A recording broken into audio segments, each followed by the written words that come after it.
What if you could take an idea, a design that exists only on your computer screen, and within hours actually hold a physical version of it in your hands?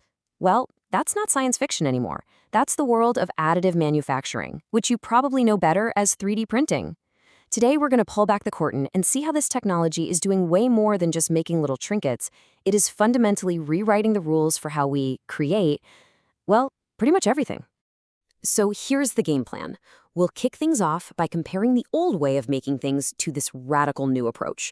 Then we'll follow the journey of a digital file as it becomes a real object. After that, we'll get into the weeds of the digital blueprint. It's super important. We'll see how this tech lets us design impossible things, and then we'll wrap up by looking into the future. All right, let's dive right in. To really get a grip on where we're headed, you gotta understand where we came from. Manufacturing is going through one of the biggest changes in, well, ever. For, centuries, we've made things using what's called subtractive manufacturing.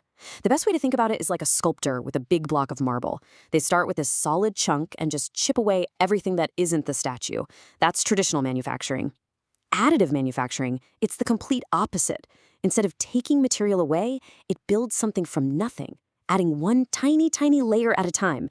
It's kind of like building something with digital Legos, but on a microscopic scale. And this is where it gets crazy. The difference in efficiency is just staggering. With those old subtractive methods, all the material you carve away is just waste. Sometimes as much as 90% of the original block just gets thrown out. But with additive, you only use the material you actually need. You can slash that waste down to maybe 5%. This is a total game changer, especially when you're working with super expensive stuff like titanium for airplanes or medical implants. Okay, so we know it's super efficient, but how does it actually work? How do you go from an idea on a screen to a solid object you can actually hold in your hand? Let's follow that journey. It really boils down to 3 main steps. First, an engineer or a designer creates a 3D model using what's called CAD, or computer-aided design software. That's the digital dream part. Second, you take that beautiful model and convert it into a special file format that the printer can actually read. And third, you just send that file to the machine and it gets to work, building your object one precise layer at a time. Now, that simple workflow has completely changed the game in industry. It all started with something called rapid prototyping, which just meant engineers could finally get their hands on a physical model of a new idea really, really fast. But the tech has come so far since then. Now it's used for directly manufacturing the final parts that go right into cars, planes, and even our own bodies. Now, let's zoom in on what might be the most critical but often overlooked part of this entire process, that digital blueprint, the file that tells the printer exactly what it needs to do. For decades, the undisputed king of the hill was the STL file. The easiest way to think of it is as a digital skin. You're basically wrapping your 3D object in a mesh made of thousands or even millions of tiny little triangles. The file itself is really just a long list of coordinates for the corners of all those triangles. But here's the problem. The STL format is old, and frankly, it's got some serious issues. Sometimes you get gaps or holes in that triangle mesh, which can totally confuse the printer. It's also pretty dumb. It can only describe shape. It can't store any other info, like what color you want or what material to use. And man, for complex models, these files get absolutely enormous. So the industry desperately needed something better, and that's where the 3D manufacturing format, or 3MF, comes in.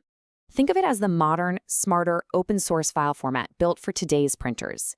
It solves all those old problems. The files are way smaller, they can pack in all kinds of rich data like color and material, and, this is the big one, it has built-in error checking to prevent common print failures.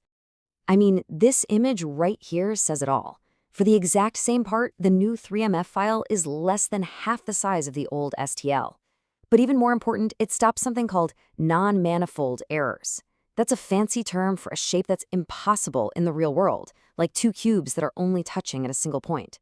3MF is smart enough to know that can't be printed, and it prevents those errors from ever happening, which means way, way more successful prints.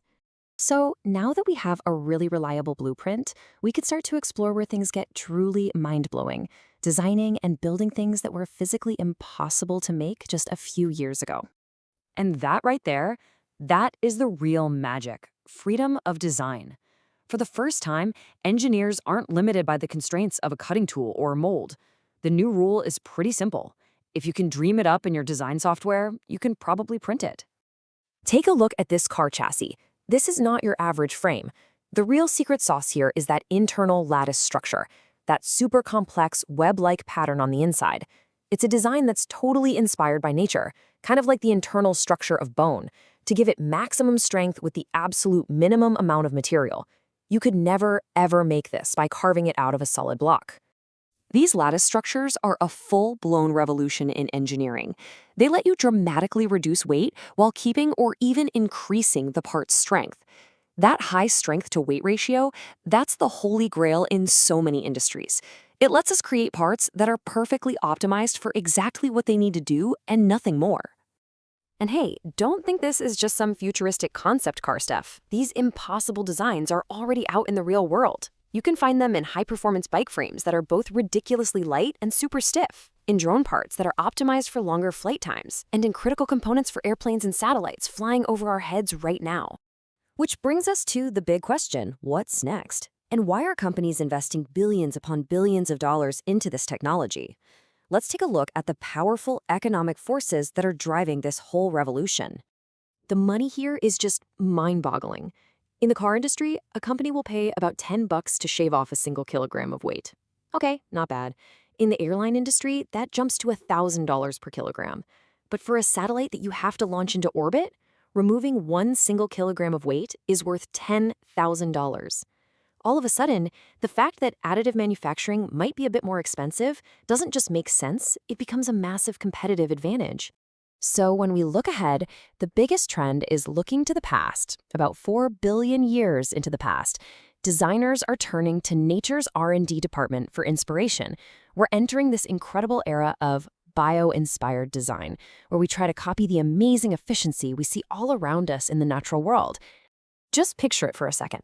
Imagine an airplane frame that isn't made of thousands of different panels all riveted together, but is instead printed as one single continuous piece, with an internal structure just like a bird's skeleton, or a protective case for electronics that's designed just like a human rib cage. These are the kinds of things we'll be able to build, structures that are lighter, stronger, and safer than anything we can make today. This technology has given us a tool that's almost unprecedented. It takes manufacturing out of the confines of the factory floor and puts it inside the limitless space of our own imagination. So it leaves all of us with one really profound question to think about. If we can finally print anything, what should we build next?